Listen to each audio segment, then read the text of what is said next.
So you know what I heard today? The USDA is thinking about making it legal for genetically modified animals to be able to be put into our meat. I know it's nothing new, but it's so good to see you.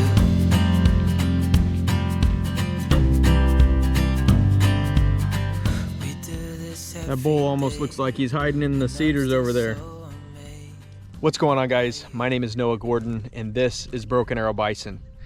Today I want to talk to you guys a little bit about genetically modified meat and buffalo or bison. So there's been a little bit of a recent development, and the USDA, among other branches of the government, they are looking at making it possible for meat animals like these to be able to be genetically modified and be able to source that into our meat. So fortunately, the National Bison Association has stepped out on this one.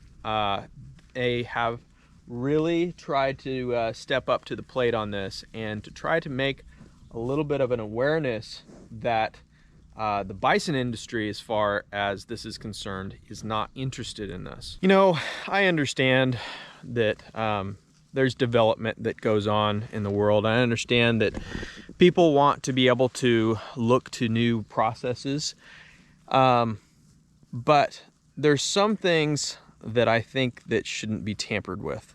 And one thing in particular is these bison. I am a firm believer in that God created these animals exactly the way He intended them to be. I think that's why they are so amazing. But looking even beyond that, you know, if you're not a believer in God or you're not a Christian, these animals have been ingested by us, by the Indians, for literally thousands of years, and without hiccup. So we have being able to eat these animals and not have any problems, but actually have tremendous benefits. They are high in protein, low in cholesterol, just a phenomenal meat. So I guess the question that I have is, why would we ever entertain the idea that we would want to clone another animal or genetically modify an animal and start altering that? What you end up doing by modifying something genetically and changing that structure, you start that process all over again. So you have a record of thousands of years to where this animal is good to eat. And then if you go through and you change it, you start that process all over again. Effectively, we all become guinea pigs. It's just like how the news comes out and they say, you know, that chocolate is good for you. And then 6 months later they say, oh no, it's bad for you. And then they say red wine is good for you. Have a glass every night. And then they say, oh yeah, it's not good for you. I feel like it's in a lot of the same sense when you get into genetically modified animals. You know, it might be great and they might go through all the studies and say this is good for this and this and this, but then what happens a year from now? What happens 10 years from now when they discover, oh yeah, we didn't realize that it gave you cancer? Sorry. I know that it's not all bad, and I know there's a lot of good intentions out there, so I don't hold grudges against people that are in the viewpoint that we should necessarily. And the reason for that is I think a lot of it stems from that we can modify the animals, chickens, pigs, cows, bison, and we can either get more meat or we can have disease resistance or whatever the case may be. My problems that I feel like I have with it is I think they're going about it in the wrong way. I think that the problems that they think they have can be dealt with in other ways. So let's just say they're trying to alter them so that they can have more parasite resistance. Okay, that would be one thing that I think that they would look at. Well, why don't we look at rotating the pastures to get them away from their parasites? Almost every scenario that I can think of, honestly, of why you would want to genetically modify an animal, it can be solved in a different manner. And you might ask, well, why solve it in a different manner? Why not solve it through science or genetically modifying them? And it goes back to what I said before, is these animals, you know, chickens, pigs, cows, the non-genetically modified animals have been tried and tested. Why touch it? Why mess with it? These animals are just absolutely majestic. I couldn't even think of anything that I would want differently in these bison. Believe it or not, like even the parasites that they have trouble with, you can deal with that. You can deal with that with, you know, some people medicate them, which is fine if you go that route. I don't like it, but I do it anyway.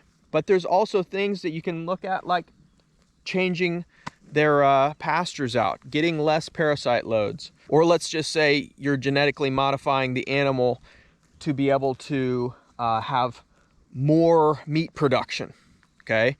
So you say, well, we're running out of farm ground, the population is rising, and we need more meat production.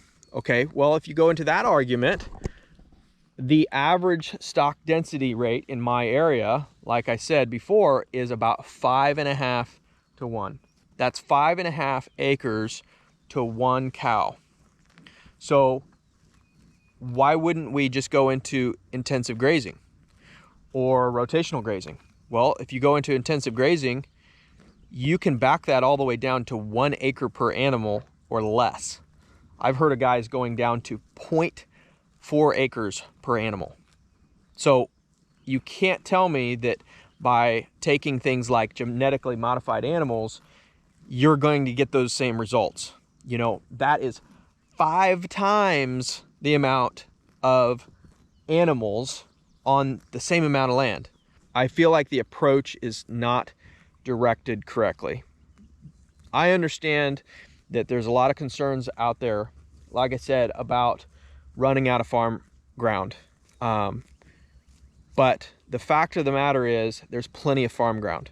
There's plenty of farm ground for these animals if you manage it correctly. A really simplified way to look at this is we started a garden this year, okay? We had a garden last year and it didn't do very well. I started it late, so it didn't get a whole lot of water. I didn't water it, and I thought that's why it didn't do very well. Well, this year we started the garden and I got it in on time. We've had awesome spring. We've had plenty of rain, like you've seen. But I was looking at it the other day and it wasn't doing very well at all. The beets were about that tall. They've been up for about a month and no freezing, really good conditions. All but one area of the garden.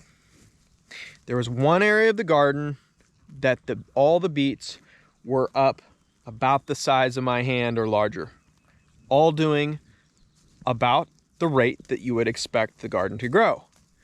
And I noticed all the weeds in that area were heavy too. And I was thinking through it and I thought, why in the world is the whole rest of the garden gone except for that area? And I remembered that when we cleaned out the chicken coop over the winter, that's where we dumped the chicken manure. You see, what I discovered was the ground needed nutrients. The ground obviously needed nitrogen. The ground needed whatever was in that chicken manure. But what was interesting by seeing all that was this ground that we had that garden on was run with cattle for years. It was cropped, it was run with cattle for years. And that's how it was operated on ground that not even a garden could grow. So think about that for a second. What do you think the grass is doing? I'm starting to look out in my fields and saying, whoa, we've got a lot of work to do, because I thought we had okay grass, but I thought it could be better. And now I'm looking at it saying, oh, wow. I think if we go in there and we manage this and we get the soil what it needs, this could be tremendous ground. But unfortunately, a lot of times people put an animal on the ground and they just let it go. They may do soil testing. They may see if it needs lime. They may see if it needs nitrogen. But beyond that, there's not a whole lot that they do. The soil needs a whole lot more than just nitrogen and minerals.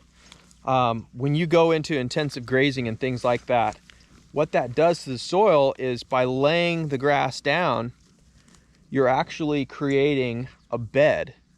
By taking and having these animals on the ground in a heavy mob area, you're creating aeration and oxygen that the plants need. I guess the moral of what I'm trying to say is, I think there's a lot of things that we can do that will improve the ground, that will improve the animals, that will be more sustainable without touching these animals genetically.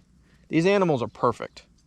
These animals don't need to be changed. Cows don't need to be changed genetically. Chickens don't need to be changed genetically. Leave them how they are and work on management practices. And I think that's the approach we need to take that will be sustainable. That's the approach we need to take that our children and our grandchildren will be able to inherit better ground than we saw. So I guess that's my little rant for today. I just don't think that we should mess with something that has been tried, true, and tested for thousands of years. These animals are perfect. We just need to do our part in taking care of the land. Thank you for watching, guys. I appreciate you joining us. Thank you for taking the time out of your day to be able to watch this short video. Remember to like and subscribe to the channel. Leave a comment down below. Help the algorithm push this video, and we will see you next time.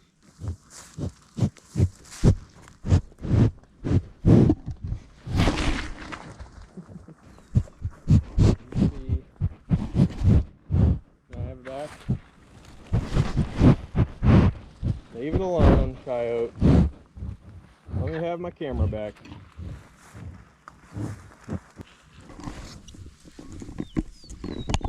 He's got a thing of fur hanging out of his mouth. He's eating his own hair. I know it's nothing new, but it's so good to see you.